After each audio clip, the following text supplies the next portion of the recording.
was I enjoying myself, that I was like, oh, I don't want to quit though. It had been so fun, and I got this money, and oh, maybe I want more money so I have more to do, what I can do with it. And then I realized, I went and talked to my financial advisor, because I was doing socially responsible investing at the time, when a lot of people weren't. And she said, well, you have enough money to retire. And I was like, what, retire? Like, I mean, I always expected to work all of my life, and I still do. Because I like trying out new and interesting ideas, and the feminine face of money is an idea that I've stuck with now for 8 years, and I'm not giving up on it because I know that women's economic rise, I mean, we are seeing it right now in our lifetimes, and I want to support that.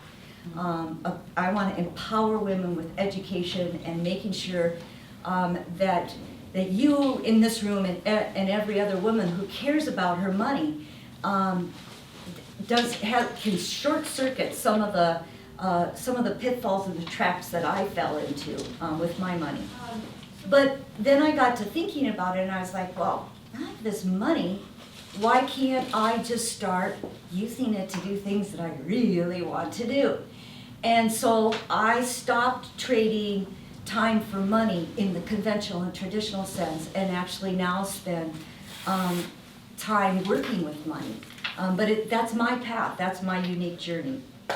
So the second question that I often recommend that you ask yourself is, how do I, if you're trading time for money, and but you've looked around yourself and you see like a sponsor, you've seen a mentor or somebody who's sponsoring you. I always call them door openers. Door openers are people with clout and influence, and they open the doors for you so that you can do what you're meant to do in the world. And so when I looked around myself, I said, there's this mentor here. I like what she's doing, and I like what he's doing. He was a door opener. I liked what he's doing.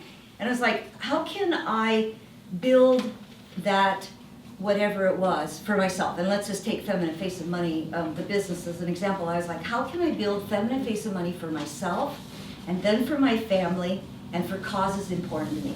So that's what drives me when I run the business, Feminine Face of Money, in that order. I do it for myself, and then I make sure that my family's well taken care of, and then I want to have money so I can pay it forward to causes important to me. So the third question that you can ask yourself then is, what do I need? When you've looked around and you said, I want to do this thing, I want to build this idea, what do I need? Is it skills? Is it knowledge? Is it door openers? You have to decide. And then this is the kicker question, which is, what's the formula or the system for success? So since I'm a geek or a technical person, I always think systemically, I always think in patterns and systems, and I'm always looking for that secret sauce, that formula. So when we talked about talk, notice, trust, that formula, those practices, they work, and they're so darn simple. So once I realized I had that formula, that system, I could build, that was my minimally viable product, and I could build from there and work on it from there. And then the last question I ask myself is, how do I replicate the best practices and process and grow it as my own?